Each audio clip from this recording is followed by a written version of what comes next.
അഹന്തുപുലിയല്ലേ അത്? എന്താ ഇവിടെ ഇരിക്കുന്നത്? എനിക്ക് ഗുഹയിലേക്ക് പോകാൻ വയ്യ.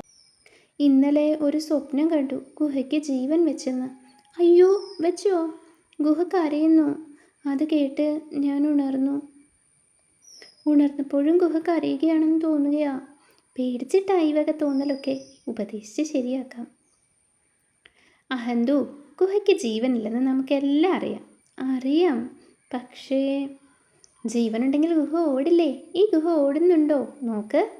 അതില്ല. പക്ഷേ പിന്നെയും എന്തിനൊരു പക്ഷേ? അഹന്തു കേൾക്കുന്ന കരച്ചിൽ ഞങ്ങൾ ആരും കേൾക്കുന്നില്ല. എന്താ അർത്ഥം? നമ്മുടെ ചെവിക്ക് എന്തോ കുഴപ്പമുണ്ടെന്ന്. അതല്ല, വാസ്തവത്തിൽ ഗുഹ കരയുന്നില്ലെന്ന്. ശരിയാ, പക്ഷേ പിന്നെയും പക്ഷേ. ഇത് ശരിയാവുന്ന മട്ടില്ല. ഷേരു ഇത്രയും പറഞ്ഞിട്ട് മനസ്സിലാവുന്നില്ലെങ്കിൽ ഒറ്റ വഴിയുള്ളൂ. എന്ത് വഴി?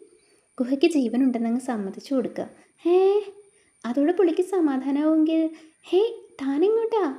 എങ്കിലൊരു സൂത്രമുണ്ട്. തൻ്റെ ഗുഹയ്ക്ക് ജീവനുണ്ടെന്ന് സമ്മതിച്ചു.